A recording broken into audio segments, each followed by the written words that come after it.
જય શ્રી કૃષ્ણ દર્શક મિત્રો, મારી યુટ્યુબ ચેનલ અમૃતવાણીમાં આપ સૌનું હાર્દિક સ્વાગત છે। આજે આપણે આ વિડીયોમાં સાંભળીશું શ્રાવણ બીજનું મહાત્મય, બાબા રામદેવ પીરની બીજનું મહાત્મય। આપણે ઘણા બધા વ્રતો કરીએ છીએ, ચતુર્થી, અષ્ટમી, એકાદશી, પૂર્ણિમા, અમાવસ્યા આવી ઘણી તિથિના વ્રત કરીએ છીએ, પરંતુ બીજના વ્રતનું ઘણું મહત્વ બતાવ્યું છે। દાન, પુણ્ય, ભજન અને કીર્તન વગેરે। રામદેવ પીર 12 બીજના ધણી કહેવાય છે। આખા વર્ષની સુદ પક્ષની બીજ આવે છે તેના ધણી બાબા રામદેવ પીર કહેવાય છે। બીજના દર્શન કરવાથી રોગ કષ્ટ દૂર થાય છે અને આરોગ્યની પ્રાપ્તિ થાય છે। આ વ્રત કરવાથી મનુષ્ય પોતાના તન મન ધનનું સર્વ પ્રકારે કલ્યાણ કરે છે। રામદેવ પીરનું નામ સ્મરણ કરવા માત્રથી જ સુખ, શાંતિ, સમૃદ્ધિ પ્રાપ્ત થાય છે અને ઘરમાં સકારાત્મકતા ઉત્પન્ન થાય છે અને મંત્ર, તંત્ર અને બાધા વગેરેમાંથી રક્ષા મળે છે। શ્રી કૃષ્ણ ભગવાનના અવતાર નારાયણની કૃપા પ્રાપ્ત કરવા માટે પણ બીજનું વ્રત કરવાનું વિધાન છે। જો આપને મારો વિડીયો પસંદ આવે તો ચેનલને લાઇક, શેર અને સબસ્ક્રાઇબ કરો, જેથી નવા આવનારા વિડીયોના નોટિફિકેશન તમને મળતા રહે અને મારા વિડીયો આપ સુધી તુરંત પહોંચી શકે। બાબા રામદેવ પીરના શ્રાવણ માસની બીજનું મહાત્મય। જ્યારે દેવતાઓએ દેવલોકમાં સભા ભરી, સર્વોગત ગંગા પણ ત્યાં મળેલી, ત્યારે દેવતાઓએ પોતપોતાની ધર્મપત્નીઓને યાજ્ઞા કરી કે તમે સૌ કૈલાસમાં જાઓ અને શંકર ભગવાન પાસેથી બીજ ધર્મનો ઉપદેશ લઈ આવો। તેથી સર્વે સતીઓ શંકર ભગવાન પાસે ગઈ અને વિનંતી કરી કે હે ભગવાન, અમને બીજ ધર્મનો ઉપદેશ આપો। આવી વિનંતીથી શંકર ભગવાન પ્રસન્ન થયા અને સર્વે દેવીઓને બીજ ધર્મનો ઉપદેશ આપ્યો। ત્યારથી આ બીજને શ્રવણા બીજ એવું નામ આપ્યું। તેથી તેને શ્રાવણી બીજ કહેવામાં આવે છે। સગર રાજાની બંને સ્ત્રીઓ કશ્યપ ઋષિની પુત્રી કેશીને મળીને વિધાતાના કહેવાથી શેષનાગ પાસેથી બીજને વધાવી, ત્યારે 5 તત્વ મળ્યા, જેથી નાગપંચમી કહેવાણી। નાગપાંચમને દિવસે કોઈ પણ ઋષિમુનિ સંત ભક્તિથી બીજ ઉજવે તો પૂર્વજોની 71 પેઢી તરી જાય છે અને મોક્ષ ગતિને પામે છે। દ્વારકાના દ્વારે એક દર્ભ ઋષિ પધાર્યા અને રાધાજીને બીજ ધર્મનો ઉપદેશ આપ્યો।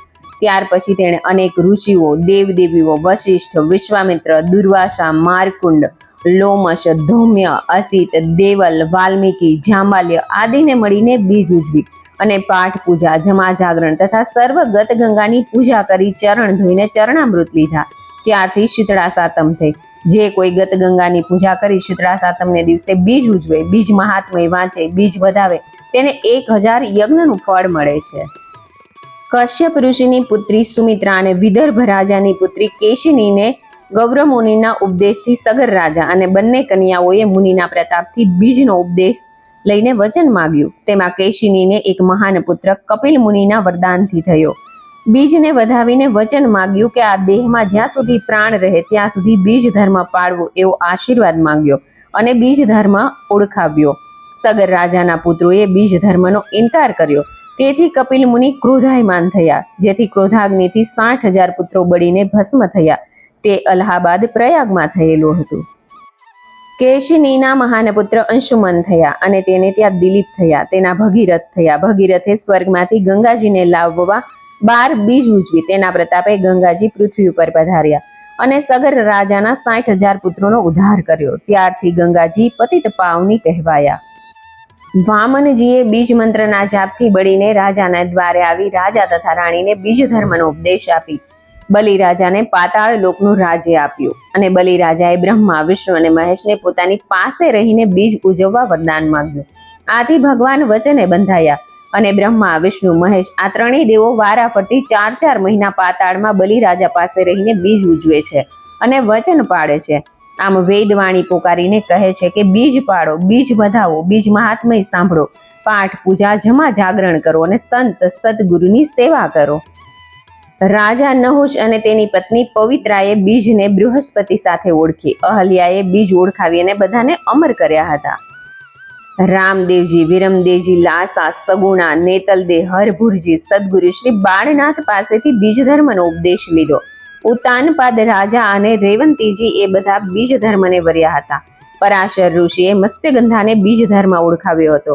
તેણે ધર્મને શિર સાટે રાખ્યો અને વશિષ્ઠ અને અરુંધતીએ બંનેએ મળીને દેવહૂતિને બીજ ધર્મ ઓળખાવ્યો। ત્યારથી જૈન લોકો પર્યુષણ પર્વ તરીકે ઓળખાય છે। બીજનો 14 લોકમાં જય જયકાર બોલાય છે। તે અતલ, વિતલ, ભૂતલ, પાતાલ, તલાતલ, સુતલ અને મહાતલ સુધી બીજનો યશ ગવાય છે। દેવ દેવીઓ, ઋષિમુનિઓ, સંતો અને ભક્તો જતી સતી સર્વે બીજ ધર્મનો આશરો કરીને રહે છે. બીજ ધર્મ પાડે વધાવે, બીજ ધર્મ વધાવે, બીજ મહાત્મય સાંભળે, બીજને સાધે છે, જેથી સર્વો અમર થયા અને તેનો જસ ગવાય છે. ઈતિ શ્રી શ્રાવણ માસની બીજનું મહાત્મય સંપૂર્ણ. ઓમ જય શ્રી રામદેવજી મહારાજ. બોલો રામદેવ પીરની જય. મને સાંભળવા માટે ધન્યવાદ.